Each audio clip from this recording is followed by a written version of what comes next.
해가 중천에 있건만 더 이상 손님이 올 기미가 보이지 않았습니다.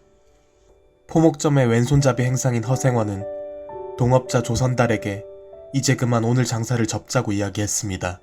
조선달은 이에 동의하며 이 봉평지역 시장에서는 장사를 제대로 한 적이 없었다고 내일 대화지역 시장으로 옮겨서 한몫 제대로 벌자고 답했습니다. 대화까지는 하루 종일 걸어야 할 거리였습니다. 조선달이 허생원에게 떠나기 전 한잔하자며 충주집으로 가자고 했습니다.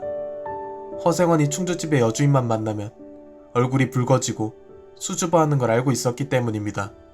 허생원은 피부가 좋지 못하고 숙맥이기 때문에 여자와는 거리가 먼 사람이었습니다. 그렇게 좌판을 정리한 두 상인은 충주집으로 향했습니다. 충주집에 도착하니 어린 동료 행상인 동희가 먼저 와 있었습니다. 동희는 대낮부터 취해서 충주집과 농탕치고 있었습니다. 허생원은 그 모습을 보고 본인도 모르게 화가 나서 동희의 멱살을 잡고 뺨을 때렸습니다. 머리에 피도 안 마른 놈이 장돌뱅이 망신을 다 시킨다고 열을 올리며 내게도 아비어미가 있을 텐데 부모님이 참 좋아하시겠다 하고 심한 말까지 했습니다.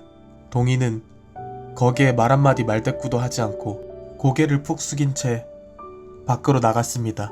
그 모습을 보니 허생원은 본인이 너무 과하게 행동한 것 같아 오히려 측은해졌습니다. 그렇게 앉아서 취할 때까지 마시고 있는데 동희가 황급히 들어와 허생원을 불렀습니다. 묶어둔 허생원의 당나귀가 난리를 치고 있다는 것이었습니다. 허생원은 본인에게 한 소리를 들었지만 이렇게까지 챙겨주는 동희가 고마워 뭉클해졌습니다. 당나귀에게 와보니 나귀가 콧김을 내며 흥분한 상태였습니다. 허생원이 나귀에게 와 달래주니 주인을 알아본 나귀가 겨우 잠잠해졌습니다. 나귀를 두고 장난을 치던 아이들이 늙은 나귀 주제에 암놈을 탐내다 흥분해서 저런 것이라고 놀려댔습니다. 허생원이 채찍을 드니 왼손잡이가 사람을 때린다 하며 도망쳤습니다. 그만 내일 장을 위해 조선달과 동희와 함께 떠나기로 했습니다. 행상인 생활을 한 지 20년이나 지났지만 허생원은 봉평에서 열리는 장을 놓친 적은 드물었습니다. 거기에는 어떤 사연이 있었습니다. 여인과는 인연이 없던 허생원에게 그래도 딱 한 번의 인연이 있었습니다. 젊은 시절 봉평에서의 사연. 메밀꽃 필 무렵에 달밤과 함께하니 그때의 기억이 떠올랐습니다. 허생원은 오늘 밤도 또 조선달에게 이 이야기를 들려주고 싶었습니다. 조선달은 이미 한참 들어온 이야기지만 들어주기로 했습니다. 달밤에는 그런 이야기가 격에 맞거든 하고 이야기를 시작했습니다. 젊은 시절 허생원은 오늘 같은 달밤에 후덥지근해 잠이 들 수 없어 근처 냇가로 수영을 하기로 했습니다. 냇가 근방에는 물레방앗간이 있었습니다. 허생원은 옷을 벗어두기 위해 물레방앗간에 들어갔습니다. 그런데 거기에 한밤중에 난데없이 성서방네 처녀가 울고 있었습니다. 처녀는 처음에는 허생원을 보고 놀랐지만 걱정이 있을 때면 오히려 마음이 누그러지기 쉬운 듯해서 서로 이야기가 잘 통했습니다. 그렇게 서로 이야기를 나누다 밤까지 같이 보내게 됐습니다. 그런데 다음날 처녀를 찾아보니 온데간데 없이 사라진 후였습니다.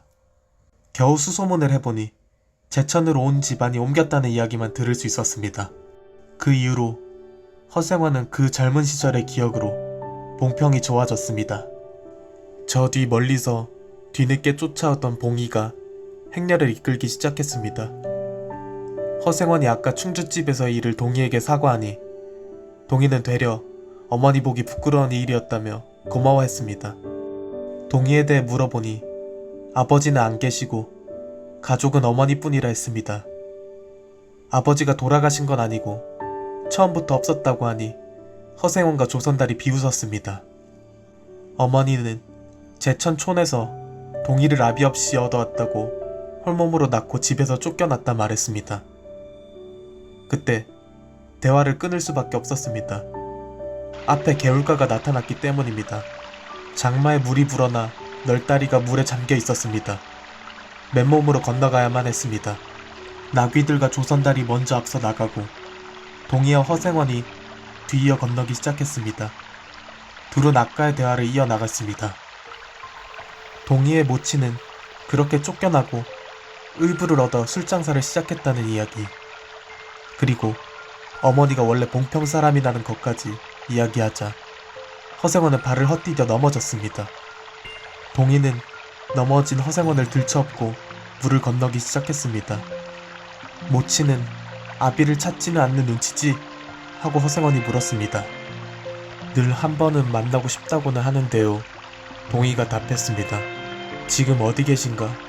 하고 다시 물었습니다. 의부와도 갈라져 제천에 있죠. 가을에는 봉평에 모셔오려고 생각 중인데요. 하고 답했습니다. 그렇게 대화를 하며 허생원은 동희의 등에 업혀 개울을 건넜습니다. 허생원은 조선달에게 대화장 다음에는 제천장으로 가자고 하며 옷을 입었습니다. 그런 허생원의 눈에 들어오는 것이 하나 있었습니다. 동희가 왼손으로 채찍을 들고 있는 것이었습니다. 눈이 어둡던 허생원은 이번만큼은 동희의 왼손잡이가 눈에 띄지 않을 수 없었습니다. 이 효석에 메밀꽃 필 무렵이었습니다. 구독과 좋아요는 큰 힘이 됩니다. 시청해주셔서 진심으로 감사합니다.